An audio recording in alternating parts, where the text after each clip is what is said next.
Dans la série Mystère et boule de gomme, découvrons des endroits pleins d'énigmes et de frissons. Nous avançons plein ouest jusqu'à la pointe du Raz, traversant une vaste plaine désertique et ventée faite de grands murs interminables, chemins bordurés de tas de pierres. Tiens, un calvaire avec une chose inusitée, 2 statues dos à dos, le Christ et la Vierge. On approche du pays des épouvantements, avec toujours une espérance au bout. Il y a la chapelle de Notre-Dame du Bon Voyage. Ce ne doit pas être si redoutable que cela. On est juste à la fin du monde. On se persuadait encore, il y a peu d'années, que des êtres coupables, métamorphosés en barbets noirs, étaient menés jusqu'à Brapart, les rochers. Le curé confiait le chien noir à son valet qui le conduisait dans un lieu retiré. Le chien disparaissait en ce moment. La terre au loin tremblait. Des feux s'élevaient du sein des rochers. Le ciel, couvert d'affreux nuages, fondait en grêle. Le tonnerre grondait.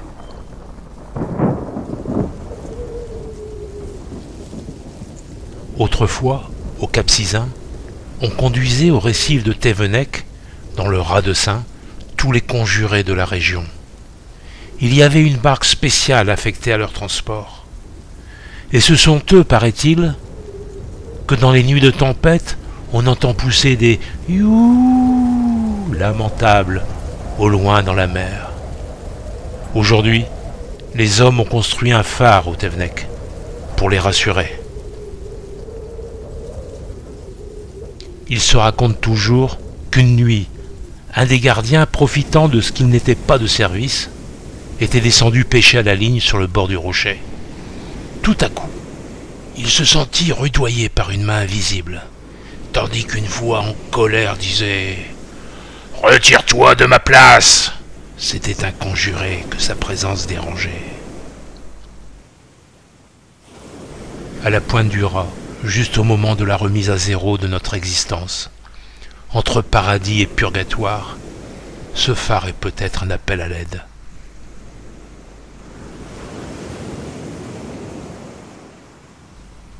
Construit en 1875, le phare de Thévenec oblige ses gardiens à y vivre en permanence.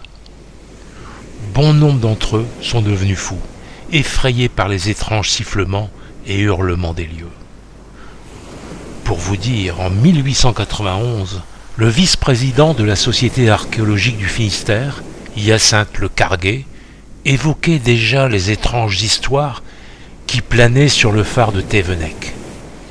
Je cite : « Le jour, pendant la construction, au-dessus des travailleurs tournoyaient les oiseaux de mer, surpris d'y voir des êtres vivants, eux-mêmes qui ne pouvaient s'y poser à cause des morts.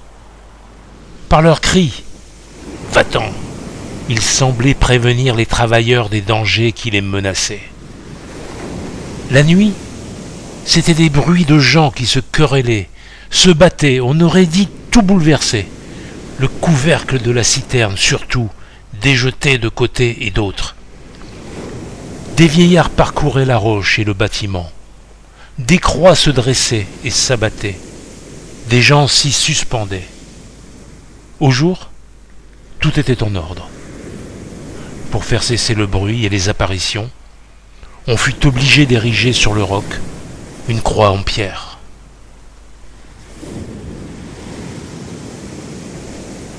Il a fallu 7 ans d'un travail qui touchait au miracle pour ériger le phare maudit. Il a fallu étudier la roche que chaque houle rinçait, en découvrir les fissures, la décaper à l'acide, la forer pour la hérisser de barres de scellement. Un courant de 14 km à l'heure s'ajoutait au ressac de la mer au du large. Puis il a fallu mater la roche sous un cube de granit et de béton, que des épingles de bronze rendent solidaire. Et là-dessus, ériger peu à peu la tour, sans se démoraliser, si la tempête emportait en une nuit l'ouvrage, si les fondations se lézardaient sous le bélier des vagues, si une lame de fond submergeait l'équipe des travailleurs agrippés sur ce chantier exigu. Les tempêtes de 1911 et de 1915 le cisaillèrent en partie à sa base et manquèrent de le renverser comme une quille avec son optique et ses gardiens. On a cuirassé le soubassement, haussé et corseté d'acier la plateforme. Mais la mer ne se lasse pas. De temps en temps, elle crève la cuirasse, il faut se remettre au travail. Le phare devint maudit. Une pluie de témoignages effrayants. On a recueilli le témoignage étonnant d'Henri Posmoguer, le premier gardien du phare. Écoutez, né à l'île de Sein, je connais les récits lugubres qui courent sur Thévenec. Un marin avait réussi après un naufrage à se réfugier pendant 4 jours sur le rocher, en ne cessant d'appeler à l'aide, mais l'état de la mer ne permettait pas de lui porter secours. Au bout de 4 journées d'agonie, il décéda sur le rocher, mais son âme continua de hanter la place où il était mort. Et après la construction du phare, le sentiment général fut que l'on y avait enfermé son esprit. Après bien des déboires, j'invite cet esprit à descendre boire un verre avec moi, malement pris car le fantôme du défunt s'offusque et me rosse. Le lendemain, je m'étonnais de ne pas me réveiller avec des cheveux blancs, et je donnai ma démission. L'îlot est tenté. Un prêtre fut requis pour l'exorciser, rien n'y fit. Même pas le remplacement du gardien solitaire par un ménage de solides chrétiens. Le gardien millénaire fut trouvé mort dans son lit. La famille Kéméré y vécut à la suite avec leurs 3 enfants et témoigna de portes qui s'ouvraient et se fermaient régulièrement et du bruit terrible, comme un bombardement sourd qu'on pouvait entendre le jour comme la nuit.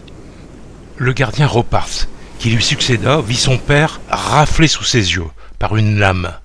Et de surcroît, quand sa femme fut près de son terme, une tornade vint interdire toute communication avec le continent et l'enfant mourut. Lassés de tous ces drames, les autorités décidèrent d'automatiser ce phare. Ce fut fait le 7 février 1910. Thévenec est rendu aux âmes errantes.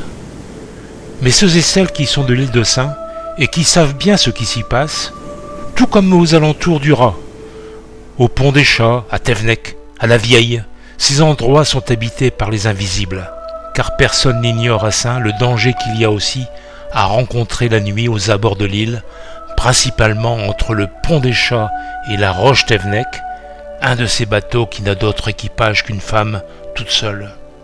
On est sûr que ceux-là, ce sont les bateaux des sorcières. Ce sont des veuves de l'île de Sein, seulement certaines qu'on ne sait pas au juste, qui montent ces embarcations fatales, et nos Iliens assurent que celles-là ont le mauvais œil. Il n'y a pas plus redouté que leur rencontre, vu que ça tourne presque toujours à mal. Pour ceux à qui ce malheur arrive, personne n'oserait de son plein gré les aborder. Car dans ce cas, la sorcière confie au patron, qui seul la voit, un secret toujours terrible, un secret de mort.